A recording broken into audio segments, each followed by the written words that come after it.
Now, before this morning's drama in Providence, here's Angus Simpson with Scotland Today. Hello, good morning from the Scottish newsroom. It's the end of an anxious wait for thousands of Scottish school pupils as exam results are delivered to homes across the country. But it seems that fewer candidates will be celebrating than last year. Pass rates have fallen by more than 2%. Robin Gray has this report. It's said the postman always rings twice, but at this home in Newton Mearns he didn't have to ring at all. 16-year-old Laura MacArthur, a pupil at nearby St Ninian's High School, has been waiting for this delivery all summer. Well, baby. Oh, it's lovely. Oh, great. Well, I got 5 E's and I can't believe it. I just can't believe it. It hasn't really sunk in yet, I don't think. There's a huge burden being lifted off me because now obviously I know what I've got. My fate's been sealed. And I was delighted because now I can do whatever I want. So far there seems to have been no repeat of the problems that sent the system into chaos 2 years ago. However, Laura's straight A's have gone against this year's trend of results. The higher pass rate has fallen by more than 2%. well, if you take a 5-year view of it, then the pass rate is really similar across the 5 years. You always get 1 or 2 percentage differences coming through, so I think it should be in that context. But obviously we will want to investigate that in more detail and understand exactly the reasons why. Education Minister Cathy Jimison has asked for an inquiry into the results. Some people are just glad it's all over. Well, if you'd like advice on those results, you can call the helpline or log on to the Scottish Clearing website. Here are the details. The number to call is 0808 100 8000 or log on to scottishclearing.org. And those details are also on our own website. That's scottishtv.co.uk/Scotland Today. A 16-year-old boy has been arrested in connection with a break-in at an Edinburgh primary school. The youngster has been charged with breaking and entering and theft.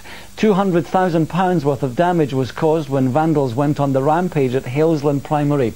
But police say the boy arrested hasn't been charged with vandalism and inquiries into other people are continuing. The family of an Ayrshire holidaymaker found dead on a beach in Ibiza have flown out to the Spanish island. 20-year-old Mark Cowan from Prestwick in Ayrshire was found at the San Antonio resort on Sunday. His relatives are meeting holiday reps to discuss arrangements. Reports suggest that local police are treating Mr. Cowan's death as suspicious. Victims of sexual abuse dating back decades are being encouraged to break their silence and come forward. It's believed thousands of people across Scotland suffered as children. A Scotland Today special being shown tonight has been talking to victims about the trauma of speaking out and looking into a justice system that struggles to prosecute abusers. Matt Bingham reports.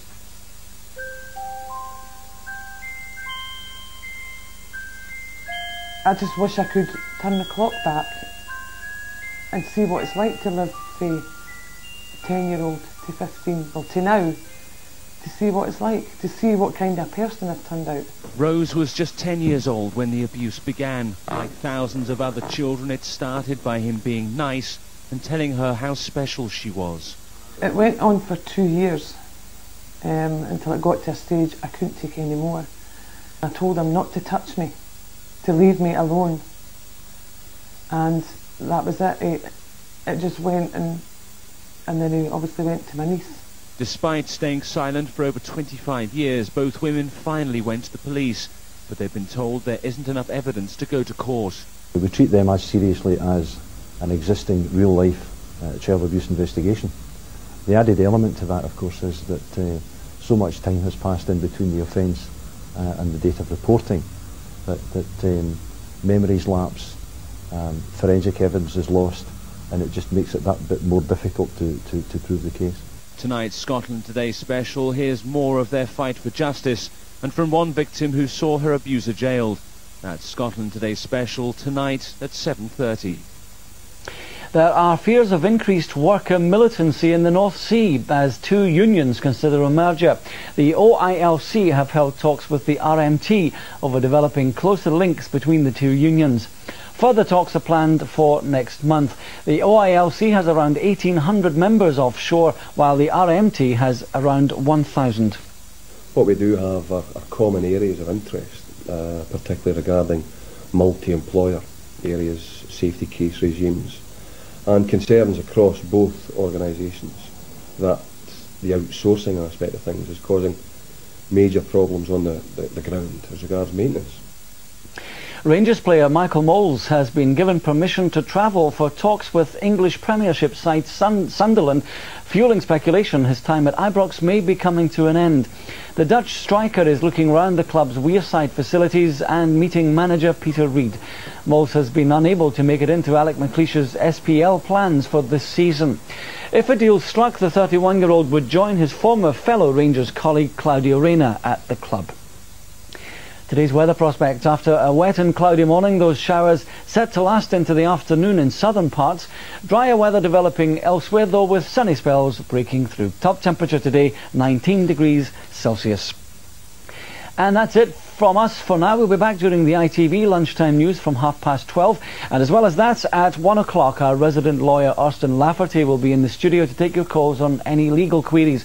If you have a problem, give him a phone, 0500 404 000. That's 0500 404 000. The lines are open at 12 noon and your calls, of course, are free. Do join us for that if you can. In the meantime, from me and all of us here, have a very good morning. Bye-bye for now.